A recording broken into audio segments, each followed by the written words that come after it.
Entonces les doy la bienvenida formalmente, les agradezco muchísimo que nos sigan acompañando. Nosotros estamos acá tratando de generar como una cantidad de conocimiento, una cantidad de información que nos permite a todos crecer alrededor de esto. Y hoy particularmente con un tema que es extremadamente interesante, yo les diría interesante desde muchos lugares, interesante por su novedad, interesante por su popularidad. Hoy es el tema de lo que se está hablando, estamos todos discutiendo y hablando, somos todos storytellers. Y es extremadamente interesante porque nos afecta como personas, como humanos, en este momento donde nuestra humanidad está siendo tan interpelada, ¿no es cierto? Así que el tema del que vamos a hablar hoy es de storytelling y storytelling de cómo conectar con nuestros clientes. Ustedes van a encontrar muchísima información respecto de storytelling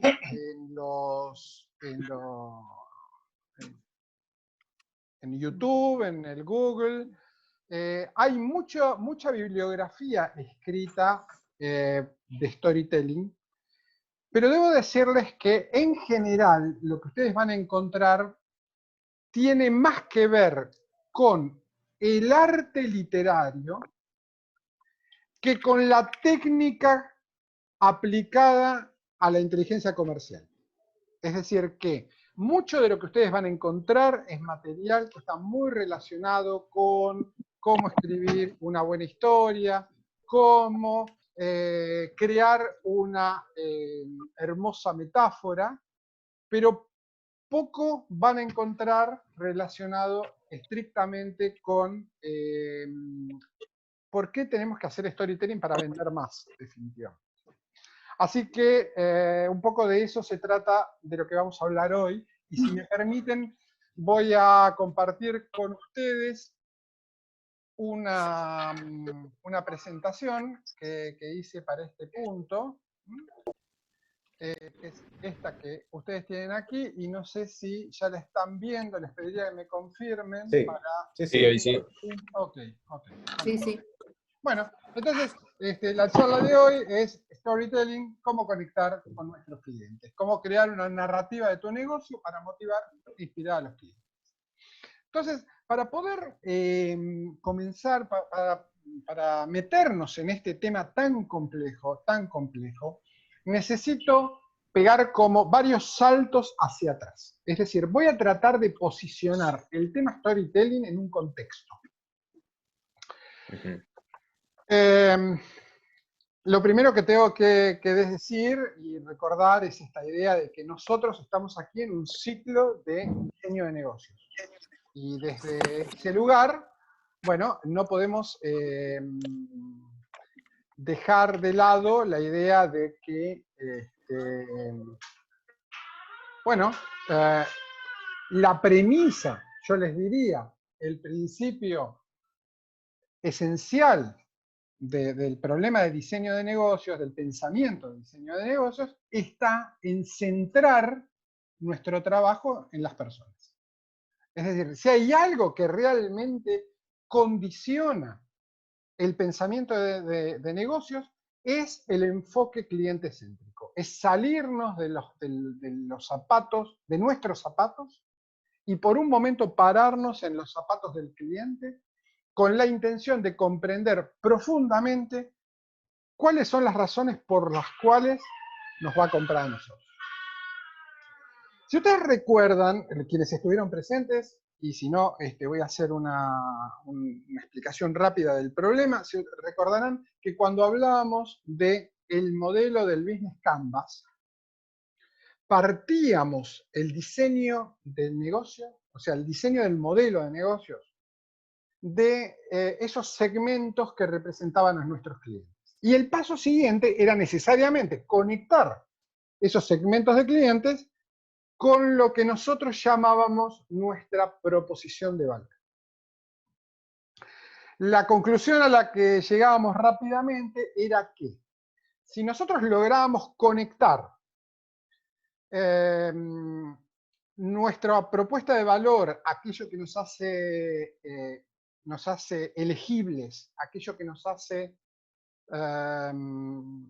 interesantes, aquello en lo que somos realmente buenos, digo, conectar esto con la necesidad que tenía potencial o pendiente el cliente, la necesidad insatisfecha, es decir, y el cliente percibía ese valor, nosotros estábamos, en definitiva, en una situación óptima. Es decir, la venta era un hecho, digamos, consecuente de este vínculo que se generaba entre nuestra oferta de valor y esta necesidad del cliente. En la gráfica que yo les presento aquí, ustedes pueden ver a la derecha justamente el valor percibido por el cliente. ¿Qué es lo que hace el cliente? El cliente viene, nos pide algo, digamos, que puede estar materializado en un producto, pero que también a veces, digamos, a veces los clientes no tienen gran claridad de cuál es el elemento que va a satisfacer esa necesidad que tiene. Pero una de las cosas que ocurre con este pedido por parte del cliente es que viene acompañado de dos cosas que son como muy interesantes y que no pueden dejarse de lado. Por un lado, aquellas cosas que sabemos que a este perfil de cliente, al que llamamos arquetipo, le satisface, es decir, este perfil de cliente se enamora con tal o cual característica. Y por otro lado, también reconocemos que este tipo de cliente hay algunas cosas que no le gustan. Algunas cosas que, como se dice normalmente en la jerga, le generan los dolores, los pains. Esto configura un perfil de cliente. Es este cliente, es esta persona. Recuerden que le llamamos persona incluso, porque lo identificamos, es decir, le damos un nombre, un apellido, lo humanizamos. Ahora, ¿qué es lo que nos ocurre a nosotros? Cuando nosotros ofrecemos nuestra propuesta de valor, nuestra oferta de valor, está compuesta obviamente por un producto o un servicio, que es lo que nosotros comercializamos, para decirlo brutalmente, la cosa. Pero también esa cosa que nosotros ofrecemos tiene algo que yo le llamaría los atributos diferenciadores, es decir, hay algo que me hace particularmente distinto a mi competidor y que podríamos decir son como servicios adicionales. Por ejemplo, yo podría pensar en que ofrezco estacionamiento en desmedro de mi competencia que no lo ofrece. Ofrezco financiamiento que me hace diferente. En términos de, por ejemplo, algún negocio de servicios que esté relacionado con la banca, por ejemplo, yo podría decir, bueno, yo lo que estoy ofreciendo es una atención con asesoramiento financiero, que otros no lo ofrecen. Entonces, esto lo que hace es completar de alguna manera lo que, digamos, la cosa, el producto o servicio concreto. Kotler, el viejo maestro de marketing, le llamaba a esto, le decía el producto extendido. Es el producto, pero con algo más, con un plus. Ahora, todo esto está acompañado de algo más, que hoy se hace particularmente estratégico. Hoy es particularmente importante. ¿Qué es ese algo más? Bueno, son mis valores, mis principios, mis enfoques de trabajo, mi filosofía de trabajo, el propósito de mi negocio. Es decir, lo que me configura a mí como oferente de este producto en particular. Y que hace que digamos, el servicio final, es decir, la oferta final, sea distinta a la de cualquier otro oferente. Porque soy yo, porque no es otro. Estos conceptos son claramente abstractos. A diferencia de lo que ocurre con el producto eventualmente con el servicio, e incluso con los atributos diferenciadores, mi esquema de valores y principios son necesariamente abstractos, porque tienen que ver con una idea, con un concepto, con la forma en que yo hago las cosas. Por lo tanto, la gran pregunta que yo tengo que hacerme es ¿cómo hago para poder entregarle una oferta de valor a este cliente para que el cliente pueda percibir estos conceptos que son necesariamente abstractos? Una de las cosas que descubrió las neurociencias, esto está estudiado desde hace décadas, es la idea de que las personas manejamos necesariamente decisiones de tipo emocional. Dice el doctor Pradip, que es un neuromarketinero muy reconocido, pero debo decir esto tomado también de Daniel Kahneman, el premio Nobel. Hay un libro muy interesante de Kahneman, que yo lo he recomendado ya, pero lo repito, el libro de Kahneman, que es Pensar rápido, pensar despacio. Dice, el 95% de las decisiones que tomamos se gestan en el subconsciente. Es decir, aquel concepto de la economía clásica que decía el comprador es un agente racional que mide el negocio en términos de su utilidad, fue, digamos, pulverizado ese concepto, fue pulverizado por lo que hoy se llama el behavioral economics, la economía del comportamiento, y que tiene mucho que ver con esto que estamos hablando. Es decir, ¿qué es lo que descubre la neurociencia? Que las personas aprendemos a través de historias. Es la forma en que nuestro cerebro está preparado para poder comprender el mundo que nos rodea.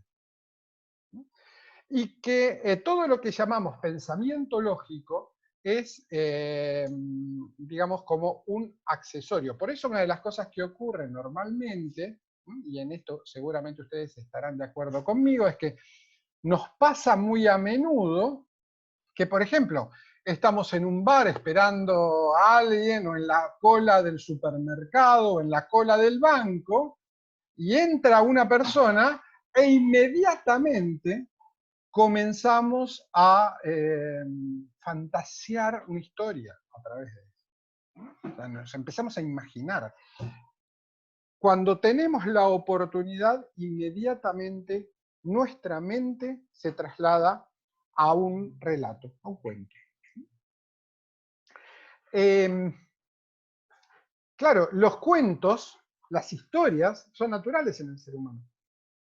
El hombre, desde sus orígenes más prehistóricos, incluso cuando no había escritura, se comunicaba a través de historias, ¿no? Si nosotros observamos el arte, lo que llamamos arte rupestre, es decir, lo que el hombre primitivo plasmaba en las paredes de la cueva, ¿no? Eran justamente relatos de historia. Incluso muchos especialistas piensan que el relato de historias o el cuento es anterior al lenguaje. Es decir, el hombre primero tuvo la capacidad de transmitir sus pensamientos a través de la imagen de los cuentos, luego genera el carácter simbólico del lenguaje. Y obviamente el contar historias ha sido la manera en que la humanidad se ha comunicado por siglos, desde sus orígenes. Incluso nosotros aprendemos, nuestros hijos, nuestros nietos, aprenden a través de cuentos. porque desde que somos muy pequeñitos, nuestra mamá se nos sentaba en la cama y nos contaba ese cuento que de alguna manera delineaba algún tipo de aprendizaje, de conocimiento. Ahora, ocurrió algo muy particular en el siglo XX, y que me parece que es muy relevante plantearlo, porque digamos, es lo que dispara lo que nos está pasando ahora. En el siglo XX la tecnología avanza, y al avanzar la tecnología aparecen los medios masivos de comunicación. Entonces este modelo de comunicación a través de historias, que era un modelo, yo les diría, de doble vía, porque las historias se co-creaban. Yo te cuento lo que me pasa a vos, y te lo cuento con una historia, y vos me contás lo que te pasa a vos, y me lo contás con otra historia, y ambas historias de alguna manera se potencian así. En el siglo XX los medios masivos de comunicación se hicieron cargo del relato de historias. Primero el cine, después la radio, después la televisión. De alguna manera tomaron el poder e hicieron que este proceso, que era bidireccional, se convirtiera en unidireccional. Que lo que nos pasó en el siglo XX es que los medios masivos de comunicación comenzaron de alguna manera, a monopolizar el relato. Ahora voy a ir un pasito más respecto de eso. ¿Y qué nos pasa en la actualidad? En la actualidad lo que ocurre es que los medios digitales, que de alguna manera le dan un espacio, le dan plataforma a las redes sociales, vuelven a cambiar las reglas de juego. ¿Por qué? Porque las redes sociales, que ya lo hemos hablado en varias oportunidades, pero nunca está de más volver sobre eso, las redes sociales lo que hacen es lo que yo acá marco como un reempoderamiento de esta tradición oral, de este diálogo, de este cuento de cuentos, digamos, a través de un concepto que es la tradición oral, pero digital. ¿Por qué? Porque las redes sociales lo que hacen es, en definitiva, crear un diálogo. Cuando yo posteo algo en una red social, en realidad estoy hablando uno a uno, pero con muchas personas al mismo tiempo. Es un uno a uno masivo, si vale la metáfora. ¿Cierto? Este problema fue muy estudiado, muy estudiado. Acá les muestro uno de los autores que me parecen, más relevantes. Jean Baudrillard es un filósofo francés, es contemporáneo, vive Baudrillard. Es un pensador de lo que se llama neomarxismo, pero un hombre digamos, de gran valor en el mundo de las ideas. Él hace un estudio particular del problema de los grandes medios de comunicación.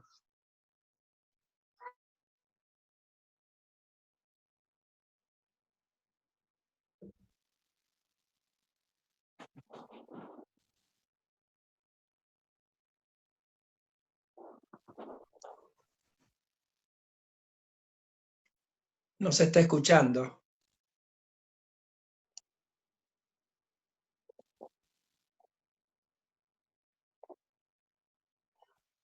Sí, discúlpenme, tuve un problema técnico que tuve que resolver. Bueno, acá estamos. Entonces, yo les decía, ¿qué pasa con Baudrillard? Baudrillard, voy a leer esta frase que me parece muy relevante, por eso la agregué acá. Dice, el simulacro no es lo que oculta la verdad, es la verdad la que oculta que no hay verdad. El simulacro es verdadero. Baudrillard trabaja sobre algo que él llama los simulacros de los medios masivos de comunicación. Es decir, los medios masivos de comunicación, dice Baudrillard, son los que te crean la realidad a través de un relato. hay una creación como si fuera una metáfora. Baudrillard es un seguidor de Borges, que es un gran estudioso del problema de la metáfora, y justamente desde acá desarrolla todo un constructo relacionado con el problema de cómo la realidad se ve modificada, o sea, la verdad, o la verdad relativa, ¿no? Se ve modificada justamente por esta monopolización del mensaje. Un concepto muy interesante que se ve de alguna manera neutralizado con la aparición de las redes sociales. Porque en las redes sociales lo que ocurre es que las personas dejan de tomar la información como viene. Hay una frase de Baudrillard muy interesante que dice: los medios de comunicación mataron la metáfora, decía en un momento dado. Claro, hemos como dejado de pensar en términos simbólicos porque todo está expuesto, todo está ahí. Quiero ver pornografía, prendo la tele, la tengo. Quiero ver un asesinato, prendo la tele, la tengo. Quiero ver la policía haciendo una aprehensión, prendo la tele y está ahí. Es decir, todo está ahí. La vida personal de las personas está todo expuesto. Entonces, los medios, las redes sociales lo que han hecho es reeditar la relación uno a uno, reeditar el diálogo, y con la reedición del diálogo necesariamente vuelven a aparecer las historias. Uno de los fenómenos que se dan como resultado de esto es que, como les pongo acá en esta frase, las personas a través de las redes sociales, a través de estos vínculos personales digitales, ya no quieren más información o más contenido. Eso ya lo tienen, están como sobreinformados. Lo que quieren es significado. ¿Qué significa esto? Las personas lo que están buscando, cuando digo las personas me refiero concretamente a nuestros clientes, lo que están buscando es ¿para qué? ¿Por qué? ¿Por qué te voy a comprar esto? ¿Para qué lo voy a hacer? ¿Cuál es el sentido, el propósito de que yo incurra en esta compra? No me interesa que me des las características de tu producto, porque las características de tu producto están disponibles en la web, todo el mundo las conoce. Entonces,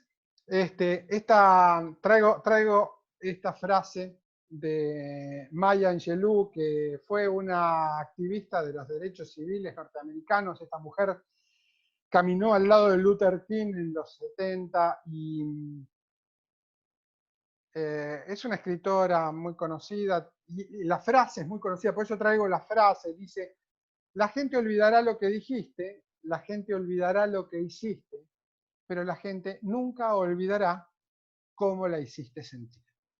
Y ese es un poco el sentido, o sea, el corazón, el alma del proceso de storytelling. Quisiera practicar con ustedes esta idea.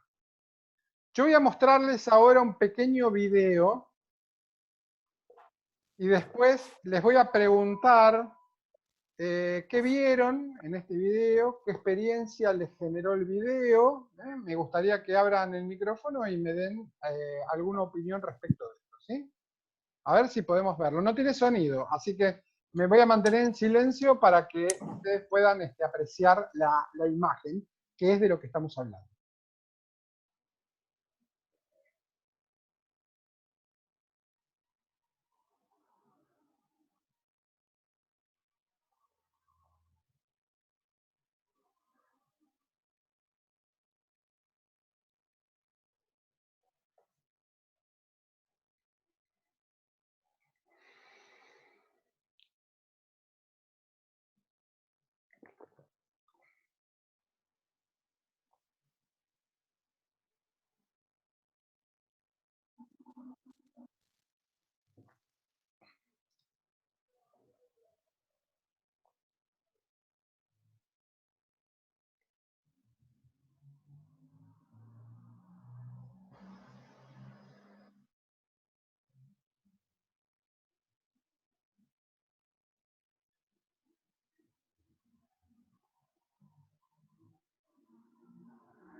Muy bien.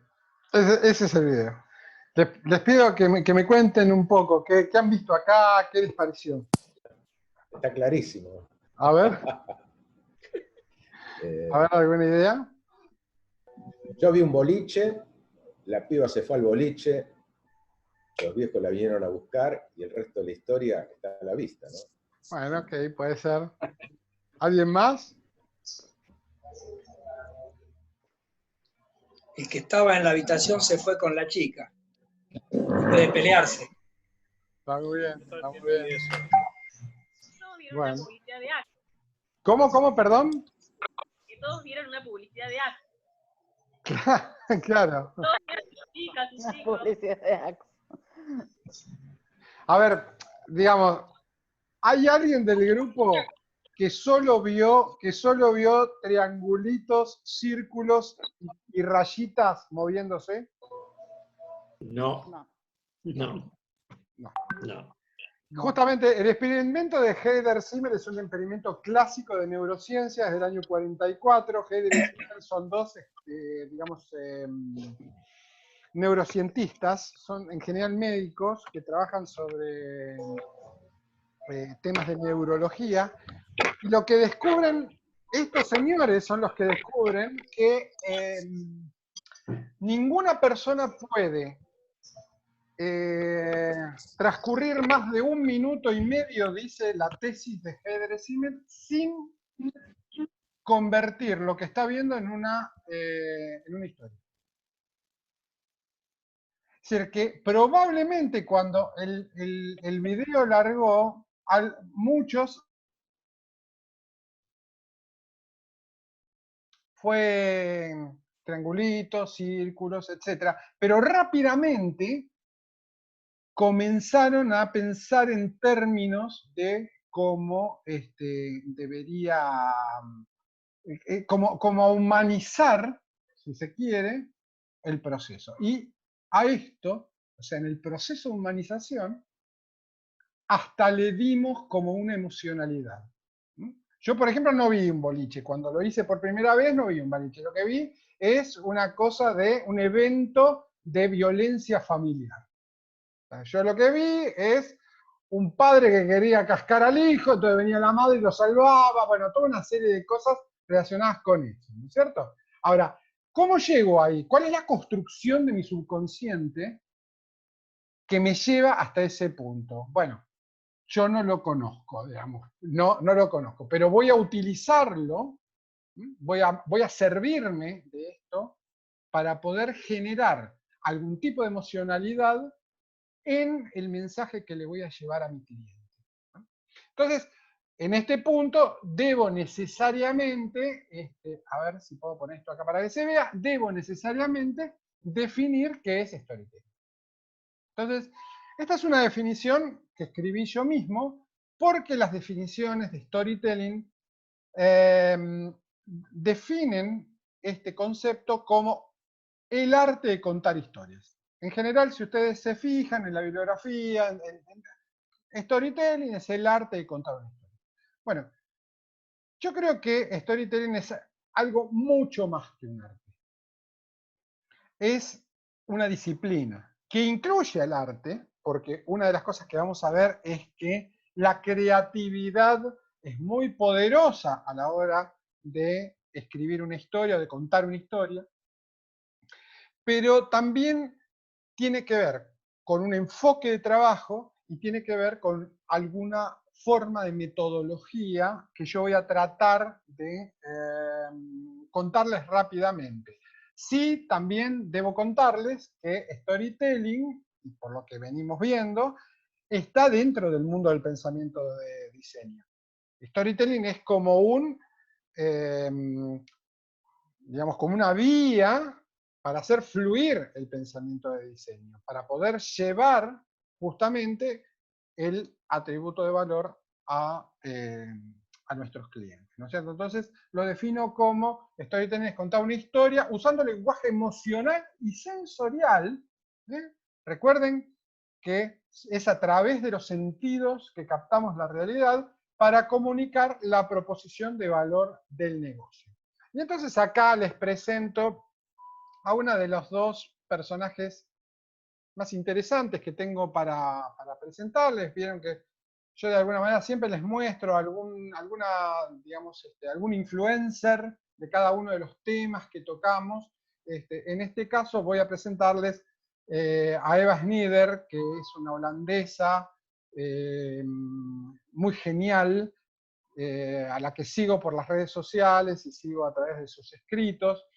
Y ella es la que de alguna manera crea esta definición, dice storytelling es el arte, pero no el arte de contar historias, el arte de dar sentido, de darle sentido a las cosas, de hacer que las cosas de alguna manera adquieran como una aceptación. En algún momento, recuerdo esto haberlo hablado con Antonio en algún momento, y lo comparto con ustedes. ¿No les pasa que muchas veces nos dan argumentos que son racionalmente aceptables, pero a pesar de ello hay algo que nos dice, no, esto no va? Y solo cuando realmente nos hace sentido, nosotros tomamos una acción respecto de ello. Esto tiene que ver justamente por este proceso de justamente llevar a lo emocional algo que nuestra lógica nos exige, nuestra racionalidad nos exige que sea lógico. Y entonces, ¿qué dice Snider? Dice, bueno, es dar sentido sobre quiénes somos, de dónde venimos, a dónde vamos, cuáles son nuestros valores, cómo nos relacionamos con el mundo, ¿no? Y esto tiene una potencia muy grande, porque una de las cosas que me pasa cuando yo trabajo sobre procesos de storytelling para comunicar mi oferta de valor a mi cliente, es que de alguna manera estoy haciendo una construcción sobre mí mismo. Es decir, trabajar storytelling es un proceso, yo les diría, de autoconocimiento, sino de autodefinición. Porque es solamente desde ese lugar en el que yo voy a poder de alguna manera ofrecerle algo a mi cliente que le haga sentido. Mi segundo gurú, digamos, en temas de storytelling es Belén Torregrosa. Otra persona a la que sigo por las redes. Alguna vez tuve un intercambio de mails con Belén.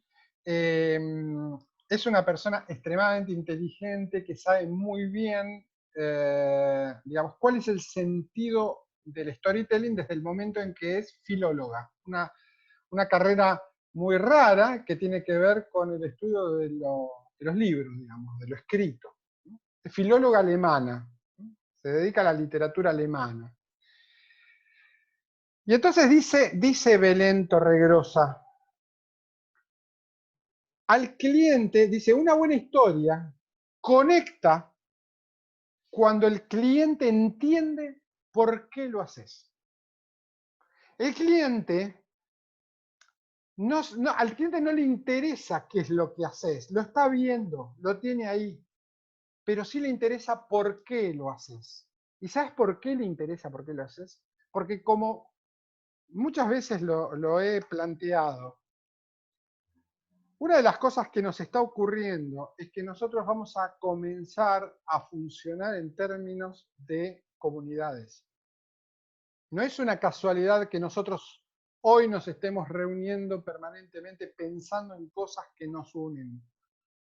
Porque en este mundo del hiperindividualismo es una decisión individual juntarme con otros para, bueno, en este caso generar conocimiento, pero también para compartir los propósitos de la vida. Cuando yo elijo una marca,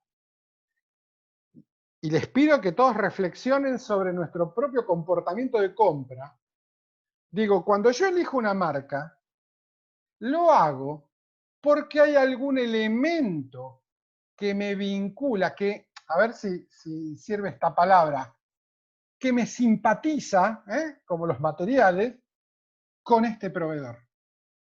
Hay algo que nos está conectando. Y ese algo que nos conecta no tiene que ver con las características del producto, tiene que ver con que ese proveedor es el que provee ese rubro dentro de esta comunidad. Este es un concepto que me parece que nosotros tenemos que instalar como algo muy, digamos, definitorio para lo que se viene en el futuro. O sea, nosotros vamos a convertirnos en una pieza clave de esta comunidad proveyendo lo que proveemos. Y vamos a ser aceptados por esta comunidad como ese proveedor. Y probablemente en el medio haya un trade-off. Puede ocurrir. Puede ser que el hecho de hacerme un especialista en esto, en esta comunidad, me quite de otra. Pero así serán las reglas de juego que se vienen hacia el futuro. Como dice el genial Antoine de Saint-Exupéry, solo vemos bien con el corazón, lo esencial es invisible a los ojos, esto es del Principito, y justamente, digamos, para resumir de alguna manera la definición de storytelling hace visible lo que es invisible. Es decir, storytelling va a ser el viabilizador de la metáfora que representa mi oferta de valor. Ahora, bueno, esto sirve para muchas cosas, porque todo, digamos, storytelling va a funcionar con todo lo que tenga que ver con el pensamiento de diseño, necesariamente. O sea, donde haya pensamiento de diseño, va a ser requerida una etapa de storytelling. Porque el producto, el resultado de mi proceso de diseño, recuerden que la finalidad del proceso de diseño es tener un prototipo funcionando, ¿no? No un producto final, un prototipo funcionando. Que yo después entro en un proceso de iteración hasta que lo hago óptimo. Ahora, en esa instancia yo voy a tener que usar storytelling para poder comunicar, porque muchos de los aspectos que vienen relacionados con este prototipo van a ser abstractos, pues tienen que ver con la oferta de valor. Entonces sirve para un montón de cosas. Me va a servir para liderar, para construir tribus, como les decía hace un momento, para construir una marca, para branding, comunicar, enseñar, definir estrategias, innovar, cambiar, es decir, todo lo que esté relacionado con el pensamiento de diseño. Ahora, hay un enfoque que a mí me resulta particularmente interesante. Hay muchos autores que así lo ven, pero yo lo he adoptado porque me parece extremadamente potente para el mensaje que quiero transmitir. Que es el que les voy a presentar ahora. Entonces la pregunta es, ¿y qué tienen en común Luke Skywalker, Spider-Man, Ulises, Frodo del Señor de los Anillos, Hércules, el perro Bolt y muchos otros? Bueno, tienen mucho en común. Muchísimo más de lo que ustedes piensan. Yo acá podría, hoy se me ocurrían, estaba pensando, ¿no? Hoy acá podría haber puesto a Don Segundo Sombra, Martín Fierro, y también entra en el mismo paquete. En el año 49 aparece este señor que se llama Joseph Campbell, publicando un libro maravilloso que se llama El héroe de las mil caras. Campbell es un filósofo, es historiador, profesor en Cambridge, como todos los tipos que se dedican a estas cosas. Discípulo de Carl Jung, el psicólogo alemán, que también escribe un libro que se llama, a ver si tengo alguna psicóloga en el grupo, el libro de Jung es La creación del héroe o el nacimiento del héroe, o algo por el estilo. ¿Y qué descubre Campbell? Campbell era mitólogo, es decir, se dedicaba a estudiar los mitos de la antigüedad. Y el gran descubrimiento de Campbell es que todos los relatos, todos los mitos de la historia, desde la antigüedad más antigua, de lo que ustedes quieran, pero la que quieran, hasta el presente, responden a un patrón preestablecido.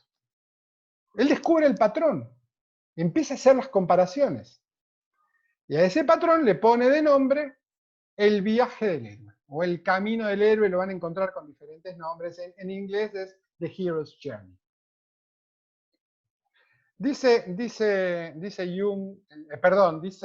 Campbell en su libro del 49, en todo el mundo habitado, en todos los tiempos, en todas las circunstancias, han florecido los mitos del hombre. ¿Qué son los mitos? Los mitos son relatos que explican la vida. Era la forma en que los antiguos podían de alguna manera entender el medio que los circundaba.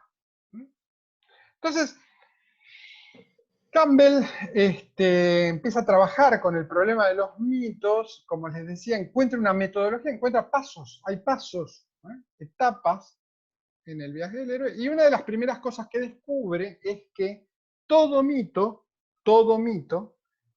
consta de esencialmente 5 elementos, que son los que yo les pongo acá. Hay un héroe, el héroe de la historia.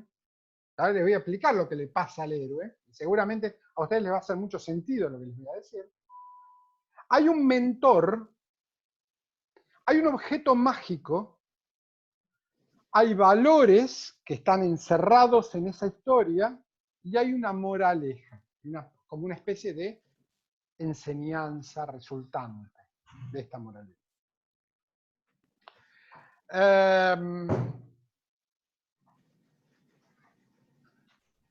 El proceso tiene como, yo les diría, unas 13 o 14 etapas. Yo se las voy a resumir porque, digamos, el trabajo de Campbell es muy detallista. Yo simplemente quiero mostrar la idea general. Pero la cosa ocurre más o menos así. Hay una persona que vive en algo que para sí es un mundo conocido. Eso significa que vive en un statu quo, vive en una situación de, llamémosle, no sé si llamarlo confort, pero es lo que la habitualmente definida como zona de confort, que incluye incluso todo lo que no es confortable, pero no hagan ola. Esta persona está en ese mundo y se acerca un mentor, un personaje, a decirle que fuera de ese mundo hay otras oportunidades. En un primer momento, el héroe no sabe qué es el héroe y por lo tanto decide continuar con la vida como está. Entonces, ¿qué es lo que hace el mentor? Le entrega el objeto mágico, porque sabe que en un momento determinado lo va a necesitar. Y se va. Algo ocurre en el medio, y entonces nuestro héroe se ve obligado a salir de este mundo conocido. Es lo que Campbell llama el llamado a la aventura. O sea, algo ocurre donde el héroe tiene que salir del mundo conocido en la búsqueda de la aventura. Y cruza el umbral entre el mundo conocido y el mundo desconocido. Mientras atraviesa el mundo desconocido, el héroe va recorriendo diferentes como pruebas. Recordemos, por ejemplo, qué sé yo, las pruebas de Hércules, todas las vicisitudes que Skywalker tiene para poder llegar al planeta, la estrella de la muerte, las vicisitudes del pobre Frodo en El Señor de los Anillos. Bueno, hay un montón de retos y tentaciones. Hasta que en un momento ocurre una gran revelación. En ese punto, hay como una prueba final a la que el héroe tiene que enfrentarse. Y cuando se enfrenta a la prueba, hay una gran transformación en él, que le genera como una especie de redención, es decir, como una limpieza de todo aquello que había dejado en el mundo conocido. Pero ¿qué es lo que hace el héroe con esto? Regresa al mundo conocido y aplica aquello que ha aprendido y hace que ese mundo conocido sea un mundo mejor. Todas las historias repiten el mismo proceso. Si nosotros hacemos un análisis más profundo, una de las cosas que vamos a ver es que esto nos pasa en nuestra vida cotidiana. A la mañana nos levantamos de la cama y vemos cómo vamos a enfrentar el mundo. Y por alguna razón nos vemos obligados a salir al mundo desconocido, en el cual vamos a aplicar algunos objetos mágicos que seguramente han llegado a nuestras manos para tratar de regresar a la noche y ser un poco mejores como personas y mejorar el mundo que nos rodea.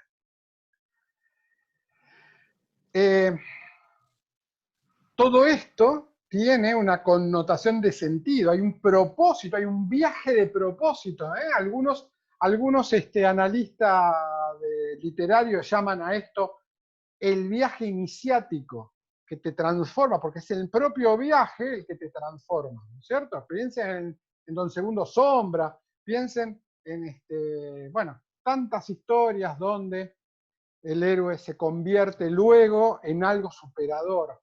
Y dice Campbell en un libro que escribe en el 88, El poder del mito, dice, el héroe se sacrifica por algo. Ahí está la moralidad del asunto. Es decir, hay un propósito en todo el viaje de transformación. Entonces, ¿por qué les estoy contando yo de esta cosa tan rara en este punto? Porque una de las cosas que ocurre es, fíjense la relación entre los dos personajes centrales, digamos, y el objeto mágico. El mentor entrega el objeto mágico o tiene un objeto mágico que se lo entrega al héroe de la historia, que es el centro del problema. Es el problema de nuestra historia, el mito, es el héroe. Es el héroe. ¿Qué es lo que hemos hecho nosotros históricamente? ¿Qué es lo que nos ha enseñado el marketing tradicional? El marketing tradicional lo que nos ha dicho es, el héroe somos nosotros. El cliente funciona como el mentor que nos paga para que nosotros sigamos viviendo y el producto mágico es el producto. ¿Cuántas veces hemos comunicado a nuestros clientes nuestra empresa con más de 20 años de experiencia en el mercado trae los mejores productos? Es decir, esa idea de ser nosotros el centro del problema tenía una lógica en el siglo XX cuando la comunicación era unidireccional y entonces nosotros lo machacábamos al cliente. Piensen por favor en las publicidades de los años 70, de los años 80. De hecho, se le llamaban avisos. La palabra que usaba la publicidad en el tiempo de antes era el aviso. ¿Por qué? Porque de alguna manera lo que hacía era simplemente mostrar beneficios. Entonces, ¿qué es lo que estamos planteando acá? ¿Qué pasaría si nosotros mutáramos el rol entre, digamos, el cliente y la empresa respecto de quién es el héroe? Si yo tengo la capacidad de poner al cliente como héroe, inmediatamente me convierto en el mentor. Y recuerden que la función del mentor no es solamente entregar el producto mágico, es acompañar en el viaje iniciático. Es decir, el gran secreto que tiene el storytelling es convertir la comunicación en un proceso por el cual el cliente entienda que nosotros somos sus mentores y estamos para acompañarlos en el viaje de búsqueda de propósito que va a terminar haciendo de él, digamos, una persona mejor al final del día. Es el gran desafío que tenemos por delante. ¿Cómo hago? ¿Cómo hago para hacer esto? O sea, ¿cómo convierto la oferta de valor en un objeto mágico? ¿Qué tengo que hacer? ¿No? Bueno, hay 4 pasos. Digamos, yo no sé si estos pasos son como temporales o lineales, ¿no es cierto? Pero tienen mucho de eso. Es decir, en primer lugar, yo tengo que definir cuáles son mis valores. O sea, tengo que hacer un autoconocimiento, conocerme a mí mismo. O sea, ¿qué es lo que me motiva a estar acá, en este negocio? ¿Cuáles son los valores, los principios, la filosofía de trabajo que rige mi oferta de valor?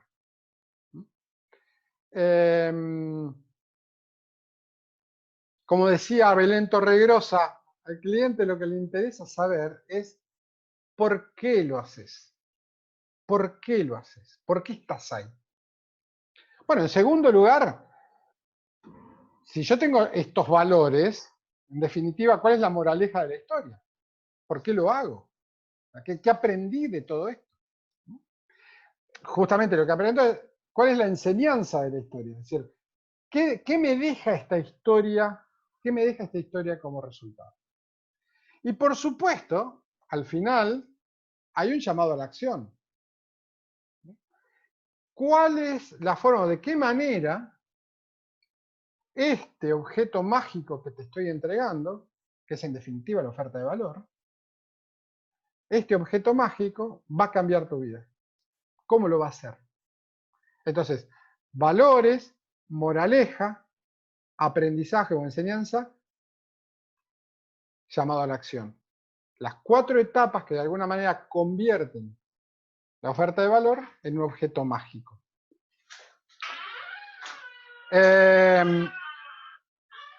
Claro, vivimos en el mundo del pensamiento de diseño. Y como ocurre siempre en el mundo del pensamiento de diseño, pues nosotros trabajamos con Canvas. Y existe un Canvas para hacer storytelling, que es el que yo les estoy mostrando aquí. Debo decirles que no es muy popular, aunque lo va a ser cada vez más. Porque en el mundo del pensamiento de diseño, el Canvas y, por supuesto, esta super herramienta que se llama Post-it, pasan a ser las herramientas esenciales.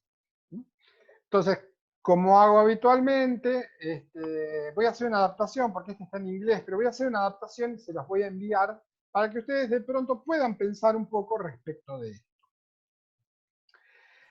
Y como hago habitualmente, que me gusta hacer como una especie de resumen, ¿no es cierto?, de todo lo que hemos hablado. Si yo lo que necesito es hacer el storytelling, la comunicación de mi proposición de valor, primero, pensar la oferta de valor como si fuera una historia que haga sentido a ese cliente y que, por supuesto, tenga, como les mencionaba antes, valores, una moraleja, una enseñanza. En segundo lugar, definir un héroe que se parezca al cliente, no a vos. Tratá de entender que el cliente es el centro del problema. Eso es el cambio cultural que nosotros tenemos por delante. Es imprescindible identificar cuáles son los enemigos o los peligros que va a enfrentar este cliente que va a atravesar su viaje iniciático. Y tenemos que establecer con claridad cuáles son los valores que yo tengo y que el cliente valora, si vale la redundancia, para que justamente pueda utilizar esto como objeto mágico y lo atraviese durante toda esta búsqueda de propósito. ¿Cuál es el viaje? Describilo el viaje, describilo en la historia, qué es lo que va a pasar.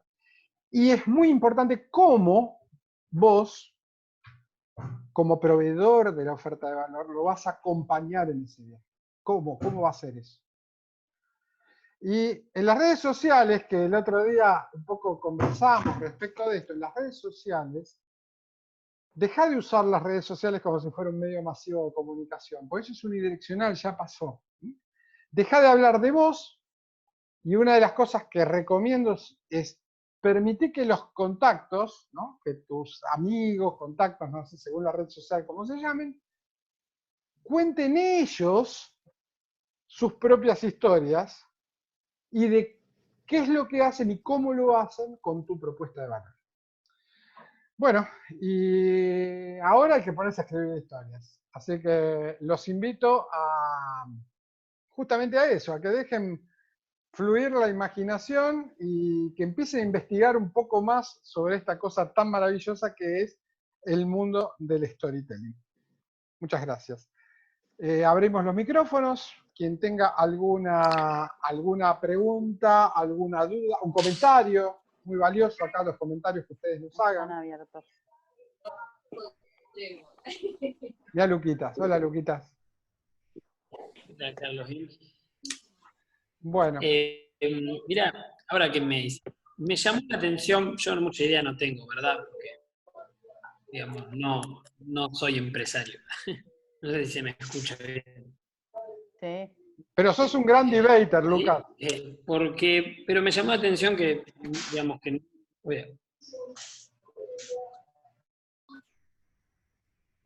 No sé si se me escucha. No, me quedé Más o menos. Me quedé sin conexión, Más Lucas. o menos. Adelante. Yo te escucho perfecto, Lucas. Gracias. Lo que quería decir era que, digamos, desde el enfoque de la comunicación social, o al menos desde la política organizativa, es un concepto muy interesante que empieza a tener, digamos, su revalorización ética desde la filosofía de Camus, digamos, ese tipo que escribió La peste, que está ahora muy de moda. Totalmente. Es existencialista de vamos todos juntos a la pelea. Y se utiliza mucho, y a mí me interesa este tema en particular, y me sorprendió que no se mencionase, digamos, la consecuencia biológica que tiene. Porque se hicieron estudios. ¿Cómo? No, que a ver, contanos un poco, porque en realidad, bueno, nosotros hacemos un corte orientado a nuestra problemática, llamémosle utilitarista, si vale. Claro, por eso yo soy aforáneo a esto, pero es muy interesante cómo está probado científicamente que el contar una historia que genere este viaje del héroe tiene, digamos, liberaciones de oxitocina, dopamina y esas cosas que generan tipo el sentimiento de revolución personal y, digamos, que después te va a volver a ese espacio, ¿me entendés? Como que eso es importante, me pareció, para el retorno al mismo lugar o el retorno a la persona de confianza. Yo, porque, o sea, desde la carrera que estoy estudiando es un área de mucho interés y me interesó mucho el acercamiento que le dieron. O sea, que no sé si está tan lejano, ¿no? Bueno, nada, eso. Muy interesante. Me gustó mucho. Muchas gracias, muchas gracias. Bueno, gente, si no hay alguna consulta más, el otro día hablábamos con Héctor la posibilidad de que él Jorge nos cuenten un poco de temas que son muy, muy cercanos al tema del storytelling. No sé, Héctor, si querés hacer algún comentario, lo dejamos para más adelante.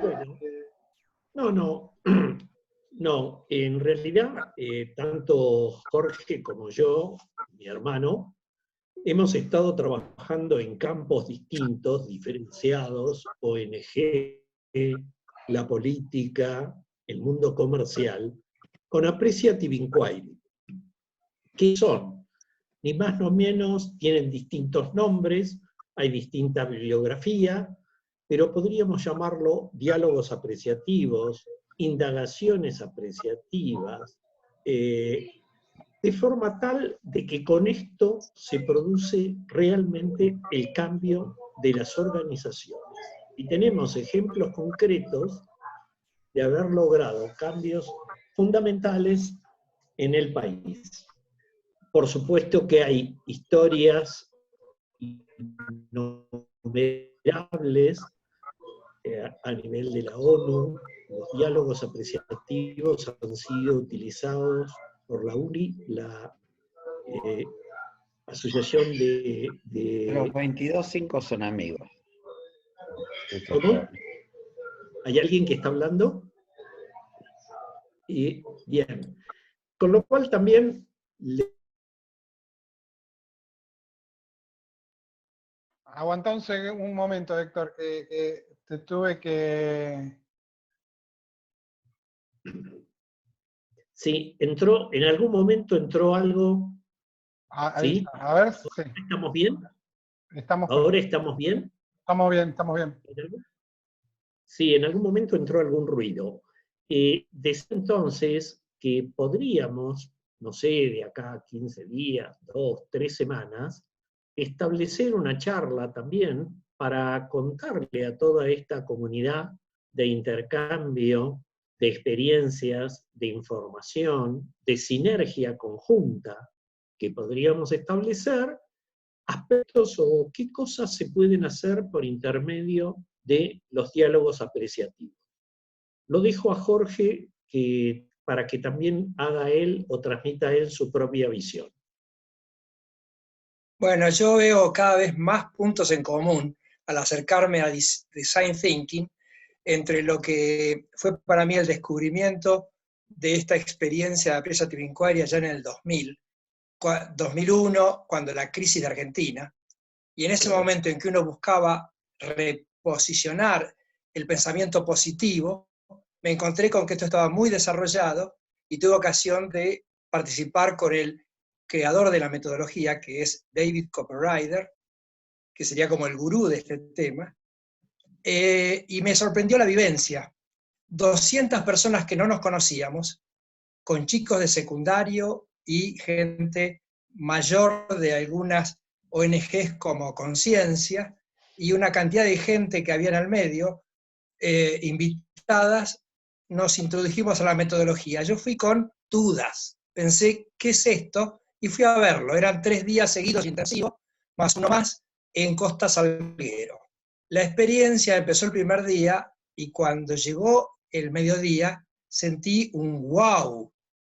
¿Qué pasa aquí? Era un fluir de energía positiva que aún cuando lo cuento ahora, me eriza los pelos. O sea, una vivencia de hace 20 años tuvo ese impacto sobre mí personalmente. En ese momento, no casualmente, estábamos lanzando con Héctor Success, donde queríamos una consultora que solamente trabajara con lo que estábamos convencidos. No queríamos vender humo, sino que queríamos hacer algo que nos entusiasmara, que nos apasionara. Y fuimos recortando el diseño de Success, que se fue el nombre, de esa manera. ¿Cuál fue la experiencia con esto? Que yo dije, no quiero hacer más de lo que vine haciendo. Toda mi vida fui formateado como ingeniero industrial en la búsqueda de déficit, de brechas, de lo que no anda en una empresa. Y dirían los niños, hablar de lo que no anda, voy a decir algo medio grosero y popular, te la baja, te hace caer la energía. Cuando vos, en cambio, hablas de lo que anda y pensás un futuro ideal, se te van las, como dijo el chico Lucas, la oxitocina, la dopamina, todo lo bueno se va para arriba y no hay nada de cortisol ni las cosas que te dañan, que te dan estrés, que son los miedos. Y vas por más. Bueno, después con el tiempo dije, quiero saber más de esto, porque yo era ingeniero y esto era un campo totalmente disímil. Había trabajado 20 años ya en recursos humanos, pero nunca me había cruzado con este enfoque. Bueno, qué decirte que empecé a trabajar como voluntario en una organización que se llamaba Despierta Argentina. Esto me empecé a meter en profundidad. Esto se usa para cambiar ciudades y países quebrados, como Chicago, como Nepal pisado por China, y hace toda una reevolución, porque no es revolutivo, es una evolución que salta de un plano a otro, superior, y hace que haya un cambio magnífico. En esos días apareció nuestro primer, segundo, tercer cliente de Success. Y llegó a nosotros la oportunidad de trabajar con una empresa líder mundial, que es Brinks Argentina. Son gente que transporta caudales en el mundo, desde la época de la Wells Fargo, y que después se especializó en procesar dinero y llevarlo con seguridad para que no se exponga el dueño del dinero a las balas y al robo.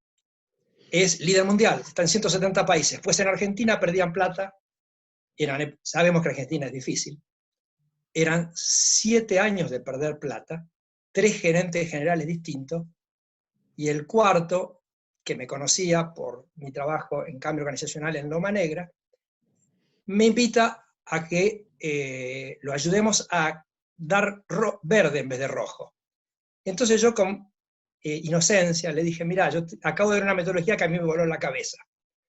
Si vos tenés coraje para bancar, porque esto no se hace si no crees, te pido que me des un espacio para que te lo explique y veamos si te sirve.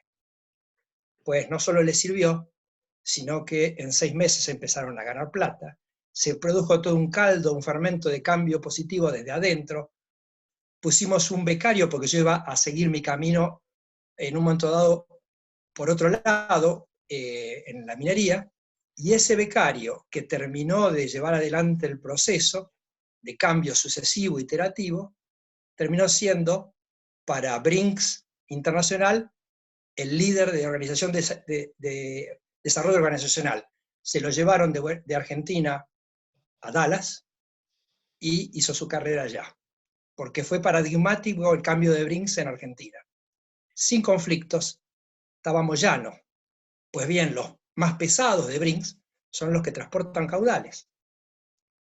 Esa gente que transporta caudales trabajaba a destajo, tenían vicios, llenaban planillas por 20 horas. Pero si el tipo tomabas el viaje de vuelta a su casa, quiere decir que no dormían, lo cual era mentira. O sea, dibujaban. Pero en vez de perseguirlos, al llamarlos a un propósito, como vos estás explicando, ocurrió que el cambio fue sin conflictos o con conflictos manejables, y hubo una transformación tal que bajó el ausentismo 75%, que no paró de crecer de entonces, y que, digamos, tuvo este impacto. Esto lo comparto porque a mí fue como un cambio de paradigma, un golpe que dije, nunca más quiero trabajar en búsqueda de brechas y déficit. Y cada vez que intervengo con esto, en un caso real, lo que te llevas es que la gente queda muy contenta, los empleados, queda contenta la empresa, y a veces podés involucrar a la comunidad también, y todos los stakeholders se enfocan en el bien común. Y es una metodología que está disponible. Quien la creó, como Linux, la dejó abierta para que la use todo el mundo. En un centro de Appreciative Inquiry en Case Western Reserve University, en la Weatherhill School of Management, que es la más importante en desarrollo organizacional a nivel mundial. Con esto se hizo el Global Compact, con esto se hizo la reunión de todas las religiones, la reunión global del Dalai Lama, United Religions Initiative, para buscar lo que tienen en común, no con qué se pelean. Y con esto, allá en aquella época, cuando yo era voluntario de Despierta Argentina, iniciamos un trabajo de investigación que lo impulsaba David, que era pensar a los negocios como agentes de beneficio para el mundo. Y él lo que opina con esta metodología, que el solo hecho de disparar una pregunta ya te cambia, porque al buscar la respuesta sos otro. Y si esa pregunta es incondicionalmente positiva, lo que produce es que el otro busca su mejor yo y se pone a colaborar en ese propósito que los reúne como comunidad. Esto es muy poderoso. Mi experiencia fue que no lo dejé aplicar, primero hice mi rol como padre, me di cuenta que estaba equivocado, que yo había enseñado bajo el desafío de mis hijos de que sean cada vez mejores, y me di cuenta que había que revisar eso. También me sirvió en los empleos que tuve, siempre aproveché este enfoque para el liderazgo como filosofía de vida, y es sumamente positivo.